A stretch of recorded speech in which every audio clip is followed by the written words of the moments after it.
Hi,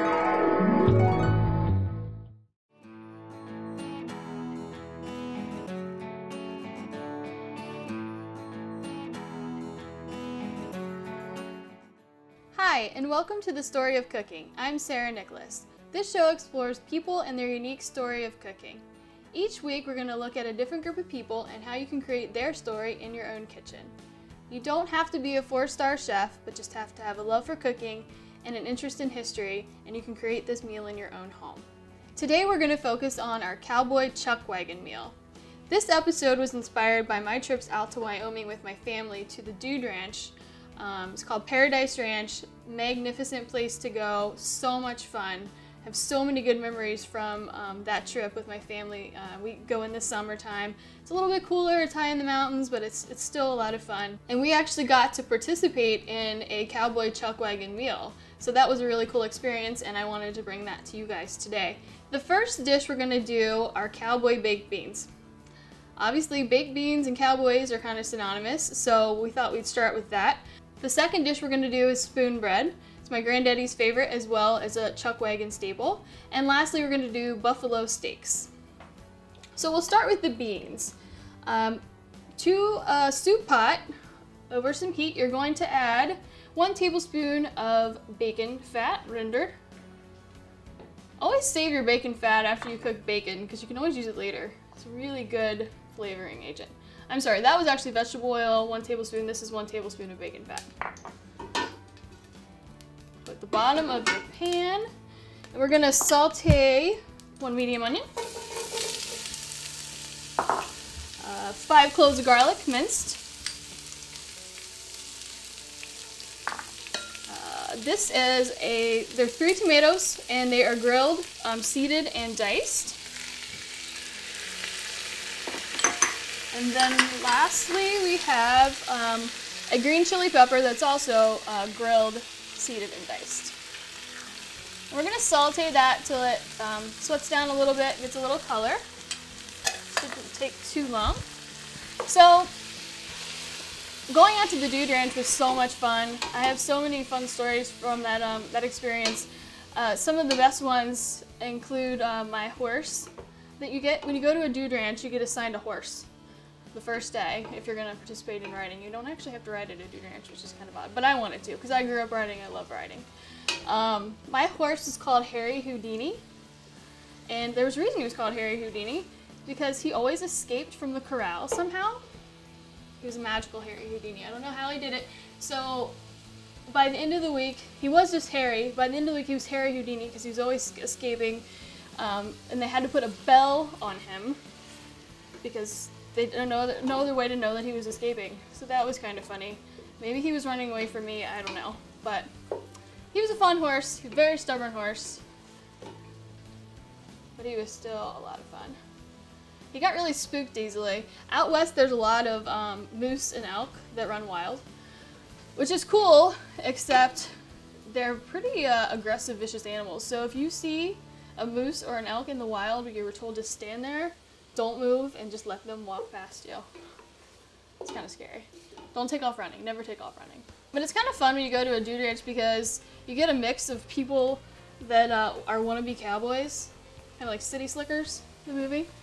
We definitely had some City Slickers. When I was out there, we went with a guy from Chinatown, New York City, who was in full cowboy garb, which was hysterical, and 2 Detroit City cowboys, which was really funny as well. In fact, one of the guys, the first day, he thought he got his cowboy boots and his chaps and his cowboy hat. He was all ready to go. He's all proud of himself.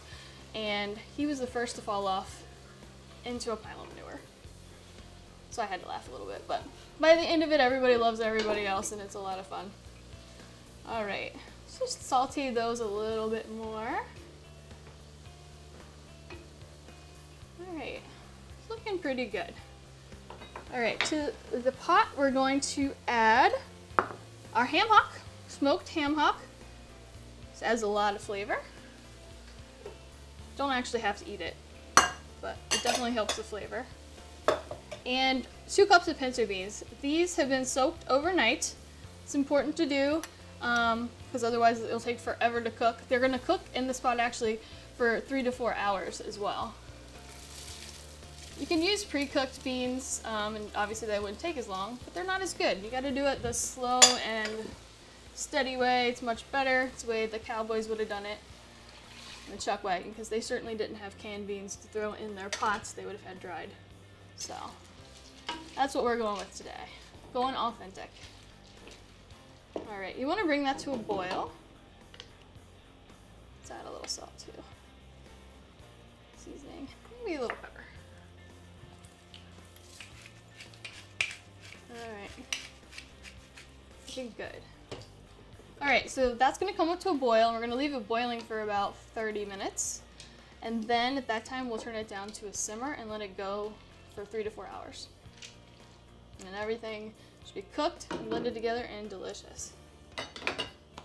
So I'm gonna clean up this area, and when we come back, we'll start our spoon bread. Okay, we're back, and we have everything ready for our first step of the spoon bread. Spoon bread is actually really near and dear to my heart. My granddaddy, when we went camping, he always made spoon bread on an open fire, just like you would at a Cowboy Chuckwagon meal, in a cast iron skillet. And I never really liked it as a kid. I like it now, but it's still a good memory for me in my childhood. He was really good at it. So all you need to do to start the spoon bread is boil milk. This is 3 cups of milk. Woo, that is hot. You don't want to burn it or scorch it. And once that comes to a boil, you're going to stir in your cornmeal. And then you're just going to let it cool for an hour, and you want it to harden before you add your other ingredients and then bake it. So chuck, the word chuck actually comes from the 17th century, and it actually was a kind of a derogatory term that merchants would use for low-priced meat, meaning chuck was low-priced meat. And then, you know, in the 18th century, when it came to America, it actually became a compliment, because chuck now, when you refer to it in American culture, it means a hearty meal. A hearty meal that you would have enjoyed after a long cattle drive. So now it's not such a derogatory term, it's actually a compliment. So if somebody refers to your food as chuck, it doesn't sound great, but it's actually a compliment. So let's bring this to a boil. You don't want it too high, but you don't want it too low so it doesn't boil. It's kind of finicky thing to work with. When we were out on the Dude Ranch in Wyoming, we actually got to participate in things that ranchers, dude hands, would participate in. And one of the cool things we got to do was a calf pinning, meaning you would get a group of cowboys together, which would be us, my mom, my friend, and myself. We're a team of 3. And basically you have an arena full, well, it wasn't an arena back then, but for us, since we were unexperienced cowboys, we had an arena full of calves, and we would try to pin them all into one side of the arena, which is really cool. And you got timed, and whoever had the fastest time won. And of course, my team won. My mom is a really experienced rider, so she was really good at it. I was just kind of bouncing around and having a good time and laughing, but my mom's really good. She pinned them really fast, and we got the winning prize, which I think was like a drink at the bar that night, which, that's good too. All right. Looks like it's getting close. Let's just make sure it's not scorching at the bottom.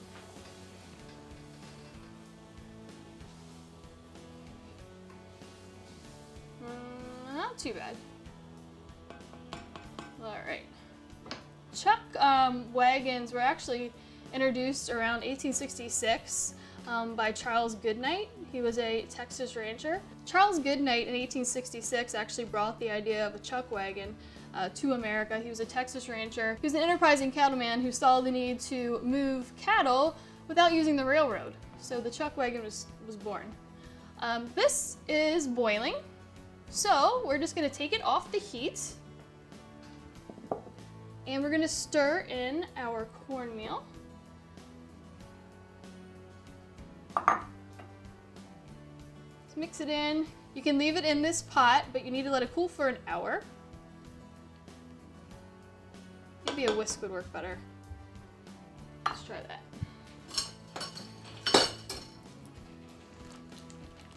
Much better. Just whisk it all in so it's cohesive. And when this cools, it's going to harden, and the cornmeal is going to soak up the milk, which is very important. That's why it's gonna cool for an hour.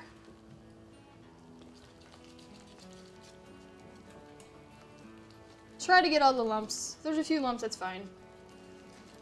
But try to get it as smooth as you can.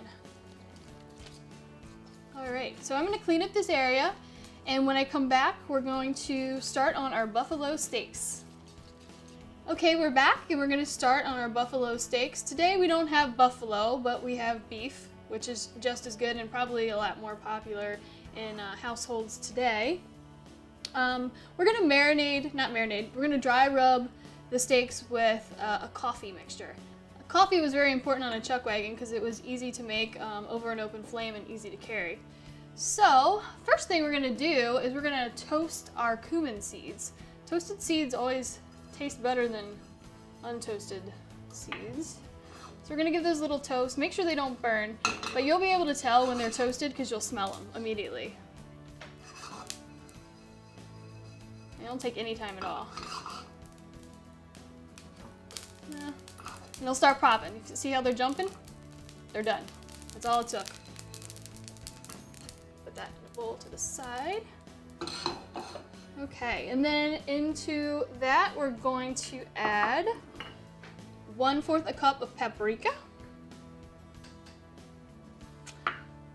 sugar. I think that's like 3 tablespoons of sugar. We have chipotle pepper. You can substitute cayenne pepper as well, whatever you prefer. I like chipotle pepper because it's kind of smoky. And it goes well with the coffee. We have coffee, 3 teaspoons of coffee, and salt. 1 tablespoon of salt. Mix that together a little bit. And this is going to be the rub for the buffalo steaks, or in our case, the steaks. You can use whatever steaks that you like. My preference is actually, my favorite steak is a ribeye steak. I think that's the best cut. Today, we are using shell steak, which is fine as well. But use whatever you like. And we're going to show you also how to do this in your own kitchen as opposed to outside on a grill. So you can do this any time of year. All right. So a Chuckwagon was actually a home to cowboys on cattle drives. And to some people, it might have been the only home they had. So the Chuckwagon was obviously very, very important. The cook on the Chuckwagon would be the cook. He'd be the seamstress if your clothing needed to be repaired. He would be the medical technician if you had something that you needed fixed. He would be your entertainment. He would be your morale booster. He would serve many, many, many roles. So he was a very, very important, vital component to the Chuckwagon. And normally, the cook on the Chuckwagon would be an ex-cowboy. Normally, you would think of him as a surly old man, but he actually would have been between the ages of 30 and 40. A cowboy, an active cowboy that worked on the cattle drive would probably be between the ages of 14 and 25, so they were young boys. So a cattle drive actually would have been as long as 2 to 3 months. So everybody got to know each other really well, and they would have looked at the Chuckwagon cook as, you know, a father figure to the young boys. So our rub is ready. We're gonna get our pan on some heat, heat it up a little bit, and again, great alternative to not using a grill. We're actually gonna brown it in this pan, and then we're gonna take the pan and put it in the oven under the broiler. And it only takes a few minutes, depending on the thickness of your steak. We actually have pretty thin steak, so once we brown it in the pan, it probably won't take more than 1 minute per side, and then your steak should be good. I like my steak pretty rare. Probably the cowboys did as well. I usually cook mine to about medium rare, which is 130 to 140. So do what you like. If you want your steak a little rare, you would probably cook it to internal temperature of about 115 to 120.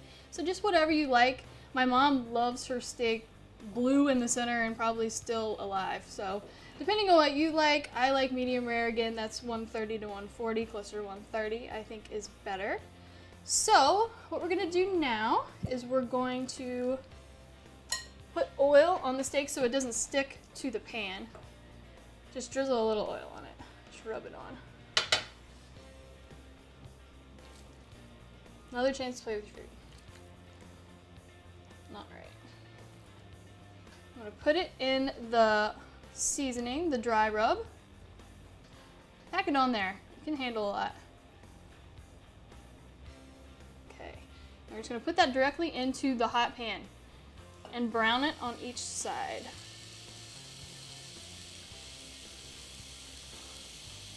So everybody thinks of a chuckwagon as kind of being like an iconic American thing. I would say it's definitely a symbol of like the can-do spirit of America. I was first introduced to chuckwagons actually with Oregon Trail, the game. Does anybody remember that game from their childhood? It's one of those really old computer games that came on those big floppy disks. So that was always fun. Everybody always got a rattlesnake bite and died before they even reached the Mississippi River. Which is really funny. But anyway. Before chuckwagons, they would basically have their whole home in their saddlebag. So the introduction of chuckwagons was a great thing for cowboys. Made for a lot happier morale, certainly more well-fed cowboys, which well-fed cowboys can perform better. So it was definitely a more efficient way of doing a cattle drive. So these shouldn't take long. Again, these are pretty thin steaks. These are probably about ½ an inch thick. You just want to get a nice crust on the outside. And try to use a dish that you can actually put directly into the oven so you don't have to transfer it. Cast iron skillet is best. So we're literally just going to take this and put it right in the oven. And you want to check it because you're going to want to flip it in the oven as well. So once I put it in the oven, I'm probably going to let it go for 1 minute on one side.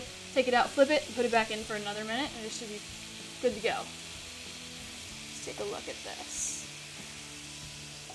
There we go. I even got grill marks. See? Looks like I'm grilling inside. Perfect. Doesn't that look good?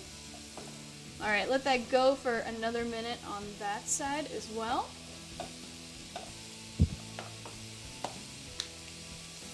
When we had our Cowboy Chuckwagon meal out on the ranch, we didn't have steaks.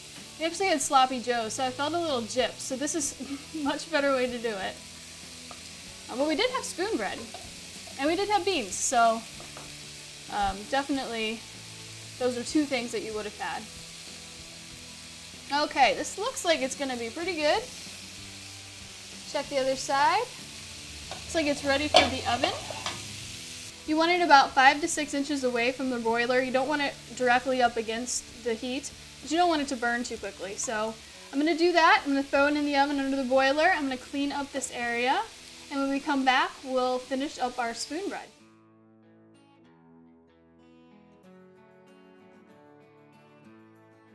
Okay, we're back, and I'm going to check on my soup, which should be about done. It's been going low and slow for about 3 hours. Looks good. Alright, we're going to turn that down. Just leave that hanging out for a little bit longer. And we're going to finish our spoon bread. So the spoon bread, the milk and cornmeal mixture has been cooling for an hour. And if you can see, it's definitely firmed up and cooled down, which is exactly what you want. So we're going to start with what we're going to add. We're going to add 3 eggs. We're going to beat the eggs. 3 eggs. So I talked a little bit about the Chuckwagon Cook, but I failed to mention what they actually called the Chuckwagon Cook. They would have called the Chuckwagon Cook Cookie, which is kind of surprising because it sounds pretty feminine for cowboys out on a cattle drive, but that's what they called them. It was a very endearing term to be called Cookie. Again, they would have been a 30 or 40-year-old surly old man, and they would have been in charge of cooking, laundry, medical, repairs, whatever. So they had a lot of rules. But there were also a lot of rules that Cookie had for the people on the Chuckwagon cattle drive. I'll talk about those in a second. Let me add the eggs. 3 eggs. And we have melted butter, salt, and baking powder. So one of the first rules Cookie would have had for the people on the cattle drive would have been nobody comes to dinner until Cookie calls. And Cookie would yell, "Chuck away, come and get it." And that's when you knew that dinner was ready to be served. Let me use a whisk. Gotta have the right tools for the thing you're doing. The second rule was always park your horse downwind, which actually sounds really funny. It wasn't for maybe what you're thinking of. It was so you wouldn't get dust on the fire with the food cooking, as well as other things and other smells, I'm sure.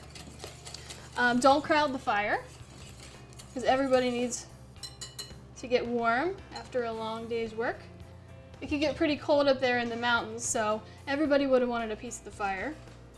Always eat first, talk later, because eating was very important, especially when you're up all day long on the cattle drive. You'd want to make sure you got a good hearty meal. Coffee is very important on the cattle drive, so if you were at the fire refilling your coffee cup, you were obligated to say "man" at the pot and offer anybody else a refill as well. And lastly, all strangers were welcome at the Chuckwagon. So those were Cookie's rules. Cookie obviously ran a pretty tight ship. All right, so we're gonna mix the spoon bread together. Mix everything up, and then we're gonna put it in a casserole dish, and we're gonna pop it into a 375-degree oven for about 35 minutes until it's firm to the touch and a little golden around the edges. All right, this looks pretty good. We're gonna pop it in the casserole dish, greased casserole dish. And we're gonna put it in a 375-degree oven for 35 minutes until it's firm to the touch and the edges are golden. It should be perfect. I'm gonna pop this in the oven. I'm gonna get this area cleaned up, and when we come back, we'll have our Cowboy Chuckwagon meal plated and ready to eat. Hi, and we're back, and we have everything ready to be plated. Our cowboy baked beans look good. Ready to go. There's a ham hock in here, obviously. You don't want to necessarily eat that, but I bet cowboys back in the day would have eaten that because they were hungry. All right. So I have some toppings for my cowboy beans. I don't know if you would have necessarily had these on a Chuckwagon, but you can add them in your own home, obviously. So we have some cheese, we have some red onion. I like to add pickled jalapenos to mine, so we're gonna put some on there. Adds a little kick. You don't have to add anything. You can just eat the beans as they are, and they're perfect. And we have our steak already plated, and now we're gonna cut into our spoon bread, which looks golden and ready. It's always tough to get out the first piece, isn't it? I'm gonna go for another one. There we go. Piece of spoon bread. Definitely a classic Cowboy Chuckwagon meal for you. So there you have it. We have the coffee rubbed steak, we have the spoon bread, and we have the cowboy baked beans, all ready for a Chuckwagon meal in your own home. Thank you for joining me on this chapter of the Story of Cooking. I'm Sarah Nicholas. See you next time.